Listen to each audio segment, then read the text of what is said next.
안녕하십니까.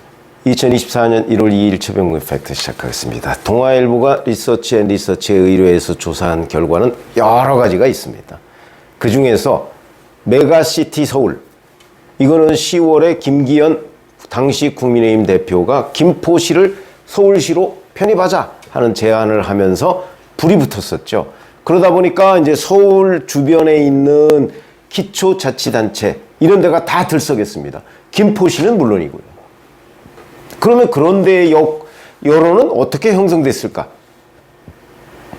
사실은 그 이후에 이제 김기현 전 대표가 인요한 혁신위원회를 띄우면서 여러 가지 이런저런 얘기들이 나왔었는데 그걸 제대로 국민의힘이 굴리지를 못했습니다. 뭐 인요한 혁신위원회가 할 일은 아니었고, 그런데 그거를 오세훈 서울시장이 뭐 김포시장도 만나고 구리시장도 만나고 뭐 이러면서 조금씩 잠식해 들어간 게 전부였죠. 여권의 노력 중에는.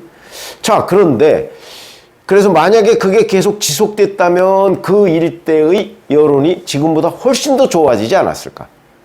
그런데 그 이후에 별로 보도가 되지 않으면서, 그리고 이건 이제 정치 부기자들이 흔히 얘기하는 이 이슈를 굴리지 않는다는 거지. 그러니까 굴리지 않는다기보다 굴리지 못했다. 그건 기획력 부족이다. 이렇게 충분히 얘기를 할 수가 있는 겁니다. 그나마 오세훈 서울시장이 정무적 감각을 가지고 이 문제를 지금 핸들링하고 있는데 그걸로는 역부족인 거죠. 어쨌든 이 지역의 여론이 어떻게 형성돼 있을까? 대단히 관심이었는데 동아일보가 그 여론을 조사를 했습니다. 김포, 구리, 하남, 광명, 고양, 부천, 이걸 이제 이른바 수도권 메가시티 벨트 뭐 이런 식으로 해서 여론조사를 해서 종합해놨는데 굉장히 시사하는 바가 크다. 이 리서치에서 이 지역에 대해서 작년 6월에 여론조사를 한 것이 있다고 합니다. 그때 보면 국민의힘은 28.4, 민주당이 33.4, 5%포인트 차이로 민주당 우세. 왜냐하면 이들 지역 중에서는 국민의힘이 강세인 지역도 있습니다. 그런데도 불구하고 전체적으로 5%포인트 민주당 우세. 이랬던 지역입니다, 여기가. 그런데 이번 조사에서 보면 국민의힘이 32.3, 민주당이 37.7, 그래서 5.4%포인트 차이로 역시 민주당 우세입니다. 그런데 국민의힘도 3.9%포인트 올랐고 민주당도 4.3%포인트 각각 올랐다. 그럼 뭐야? 메가시티 공약의 효과가 전혀 없는 건가? 이렇게 판단하기가 쉽죠. 근데 그게 아니었다는 거죠. 결정적 변화는 정권 안정론 이에 대한 지지가 26.6%에서 37.3%로 10.7%포인트가 올랐다. 거의 한 40%포인트 이상이 오른 셈입니다. 지지율이. 정권 안정돼야 되겠다. 윤석열 정부가 안정돼야 되겠다. 이런 생각을 그 지역 사람들이 6개월 사이에 갑자기 많이 하게 됐다는 거죠. 반면에 윤석열 정부를 견제해야 되겠다는 지지는 45.5%에서 39.0%로 6.5%포인트 내렸다. 그러니까 무슨 얘기냐면 양당 간의 그 지지율 격차는 그대로 유지가 됐는데 6개월 동안에 정권 견제론과 안정론 간 격차는 18.9%포인트에서 1.7%포인트 차이로 급격하게 줄었다는 거죠. 이게 뭘 의미하느냐? 이게 이제 다가오는 이제 99일 앞으로 다가왔습니다. 99일 앞으로 다가온 총선과 관련한 대단히 중요한 시사점을 보이고 있는 겁니다. 중간에 어떤 일이 있었느냐? 6개월 사이에. 아까 얘기했듯이 김기현 대표가 얘기한 김포시의 서울시 편입 문제, 그리고 그 이슈가 주변 중소도시로 확산되는 것, 이거 외에는 큰 이슈가 없습니다. 자, 그러면 우선 이 지역의 특성은 뭔가? 이 지역의 국회의원 지역구가 14개가 있습니다. 이 중에 심상정 의원 지역구, 여기를 제외하면 13개가, 14개가 그러니까 다 야당이고 13개가 민주당입니다. 국민의힘 단 한 개도 없습니다. 이 정도로 국민의힘의 열세 지역이다. 물론 국민의힘이 거기서 민주당에 비해서 압도당하고 있는 건 아닙니다. 아까 얘기했듯이 바로 5%포인트 정도 뒤지고 있는 거죠. 그래도 이제 전체적으로 보면 다 민주당이 현역 의원을 확보하고 있는 곳이다.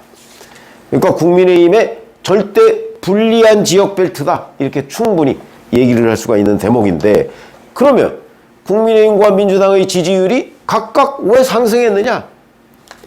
김포시의 서울시 편입 문제를 비롯해서 이 메가시티, 이 벨트의 서울시 편입 문제가 그만큼 정당인들을 자극하는 민감한 이슈였다. 이런 얘기가 되는 거죠. 그러니까 국민의힘은 국민의힘대로 힘을 얻은 겁니다. 국민의힘 지지자는. 아, 여기라고 우리가 무조건 지는 곳이 아니구나. 잘하면 이길 수 있겠다. 결집하고. 민주당은 이러다가 여기 다 뺏기는 것 아니야? 민주당 지지층도 결집을 했다는 거죠. 양당 지지층이 결집한 겁니다. 그러니까 아마 이 지역 내의 양당 지지자들은 우리가 이번에는 확실하게 뭐 국민의힘 같으면 찾아올 수 있을 거야. 민주당 같으면 아니야. 우리가 지킬 수 있을 거야. 이렇게 생각했을 겁니다. 자기 주변의 사람들은 전부 다 오히려 더 뭉치는 분위기니까. 그러니까 이 사람들은 아마 이 메가시티 이슈에 대해서 별거 아니라거나 아니면 자기 쪽에 유리하게 해석을 하겠지만 객관적으로 보면 그게 아니고 중도층, 중간지대에 있는 사람들 입장에서 보면 국민의힘에 대한 호감도가 꽤 늘어났다는 얘기가 되는 겁니다. 그래서 바로 18.9%포인트의 그 정권 안정론과 그 정권 견제론의 차이가 1.7%포인트면 뭐 차이가 없는 걸로 이만큼 됐던 그 격차가 요만큼으로 줄어버린 겁니다. 차이가 거의 없는 걸로 돼버린 겁니다. 그건 국민의힘의 호감도가 그만큼 늘었다는 얘기가 되는 거죠. 결국 그 지역의 유권자들이 메가시티에 대한 기대를 굉장히 크게 가지고 있다. 메가시티라는 게 결국 뭡니까? 서울 편입에 대한 뭐 자산 가치의 상승 이런 것도 있지만 뭐 교통 문제나 뭐 등등 여러 가지의 그 어떤 보이지 않는 혜택, 그게 설령 부동산을 가지고 있지 않은 사람들도 미래에 대한 기대감이 늘어나고 있는 거죠. 그런 것들이 저는 이 정권 견제론, 안정론 이런 데에 반영이 돼 있다고 보는 겁니다. 이거는 국민의힘으로서는 대단히 중요한 거죠. 자, 그러면 앞으로 이런 것들이 총선에 실제 표에 어떤 영향을 미칠까? 전문가들 얘기를 들어보면 한동훈 호가 이 메가시티 이슈라는 걸 제대로 만약에 살린다. 그러면 바로 표로 연결되는 겁니다. 이게 이제 이 지역에서 정권 견제론과 정권 안정론의 차이가 별로 없기 때문에 각자의 지지층 결집은 결집대로 가져가고 메가시티에 대한 기대가 예를 들어서 각 지역마다 5%포인트 정도만이라도 더 국민의힘 후보 쪽으로 이렇게 넘어온다면 국민의힘 후보가 당선될 가능성이 대단히 높은 거죠. 당장 김포 같은 데는 아주 가시화된 데 아닙니까? 김포가 2석입니다. 지금 다 민주당이죠? 이 2석이 국민의힘으로 올 가능성이 아주 높아졌다. 그 판단이 지금 정치 전문가들 사이에서는 거의 공유하고 있는 인식입니다. 다른 지역도 비슷한 결과를 가져올 가능성이 높다. 그거는 한동훈 호가 이 이슈를 어떻게 계속 굴려가서 표로 모을 수 있느냐. 여기에 달려있는 거죠. 역량에 달려있는 거죠. 뭐 아직까지는 별 관심을 보이고 있는 것 같지는 않습니다만은 이제 전국 순회한다고 하니까 순회하면서 아마 이 메가시티 지역에 대해서도 한동훈 비대위원장이 방문을 하고 어떤 식으로든 거기에서도 또 그 이 이슈를 살리는 코멘트를 할 가능성이 있고 이게 영향을 미칠 수 있다는 겁니다. 근데 그게 아니고 이 이슈를 제대로 살려가지 못한다. 그러면 이제 오히려 역풍을 맞을 가능성이 있다. 그거는 이제 한동훈 비대위원장이 잘 판단을 해서 대처를 해야 할 문제다. 이렇게 보시고요. 그 다음에 또 하나의 문제는, 자, 이게 이제 서울이 있고 서울을 둘러싸고 있는 주변 도시의 문제입니다. 그냥 이 주변 도시의 문제로 그칠까요? 왜냐하면 서울이 넓어지면 그 주변 도시는 서울로 편입되는 건 당연하고, 그러면 이제 그 다음에 도시들이 또 있죠. 여기에도 조금이나마 긍정적인 효과를 미칠 가능성이 있다. 그런 것들이 이제 바로 수원벨트라든가 뭐 저쪽에 고양벨트라든가 이런 거일 가능성이 있거든요. 이런데도 아마 6개월 전보다는 훨씬 더 좋은 영향을 끼치고 있을 텐데, 물론 기본적으로는 지금은 전체적인 그 어떤 지지율 뭐 이런 거를 말씀드리는 거고, 구체적으로 이제 국민의힘 후보를 누구로 공천하느냐에 따라서 의미가 좀 달라질 수는 있습니다.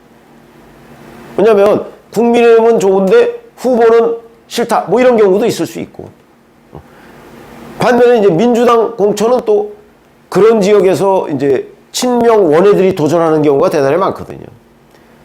그러면 이제 민주당이 분열될 수도 있죠. 당장 제가 아침에 말씀드린 거와 마찬가지로 만약에 이낙연 신당이 단순한 이낙연 신당이 아니고 이준석 신당 등 또는 제3지대의 빅텐트를 만들어서 도전을 한다면, 그거는 국민의힘과 민주당 양당의 확고한 양분 체제를 흔드는 변수가 될 수가 있다는 겁니다. 그건 아직 뭐 구체적으로 가시화된 건 아니고 제가 취재를 해봤더니 그런 움직임이 있더라 하는 건데, 만약에 그게 가시화되면 이 판도가 조금 더 또 달라질 수가 있습니다. 그 경우에도 제가 보기에는 국민의힘에 반드시 불리한 구도는 아닐 것이다. 왜냐하면 어차피 이낙연 전 대표가 주도하는 신당일 가능성이 높거든요. 이준석보다는. 그렇게 되면 민주당 지지표가 그쪽으로 갈 가능성이 더 많은 것 아닌가, 뭐 이런 생각이 드는데, 글쎄 그거는 섣불리 예측하기가 어렵습니다. 뭐 민주당적인 시각으로 보면 아니다, 이준석 신당에 대한 관심이 더 많기 때문에, 뭐 그건 사실입니다. 여론조사상. 그렇기 때문에 국민의힘 표를 더 많이 가져갈 것이다 이렇게 얘기할 것이고, 이제 국민의힘 시각으로 보면 그렇지 않은 시각이 더 많을 건데, 그건 누구도 장담할 수가 없습니다. 그걸 장담하는 사람은 진영 내에 소속해 있는 사람입니다. 아마 시청자 중에서도 마찬가지일 겁니다. 국민의힘 지지자 중에서는 아니야, 이준석 가는 당은 망해, 그렇지 않죠. 이준석이 대표로 있는 동안에 정권 교체가 이루어진 것 아닙니까? 안 망하고. 그런 실적들은 정치에서 굉장히 중요한 겁니다. 그런 걸 간과하고 내가 싫은 정치인이 가는 정당은 망해라는 거는, 그건 그 사람의 기대죠. 그 사람 기대대로 정치판이 돌아갔으면 민주당은 벌써 없어져야 되는 정당이죠. 안 없어지고 지금 수도권에서 오히려 국민의힘보다 더 많은 의석을 가지고 있지 않습니까? 그리고 가질 가능성이 현재는 더 높고, 이런 현실을 직시하지 않으면 정치평론은 늘 자기 주장만 늘어놓다가 결과적으로 다 틀리는 그런 모양이 될 것이다. 굉장히 중요한 대목이고, 이 메가시티의 영향권 내에 있는 지역, 앞으로도 계속 관심을 가져야 되는데, 그러려면 한동훈 국민의힘 비대위원장이 이 이슈를 잘 살리는 기획을 해야 된다. 뭐 지금은 뭐 정신이 없어서 거기까지 손이 못 미치겠지만, 아마 전국 순회하고 나면 이런 기획을 다시 한번 이렇게 굴려갈 수 있는 노력이 필요한 시점 아닌가 싶습니다. 고맙습니다.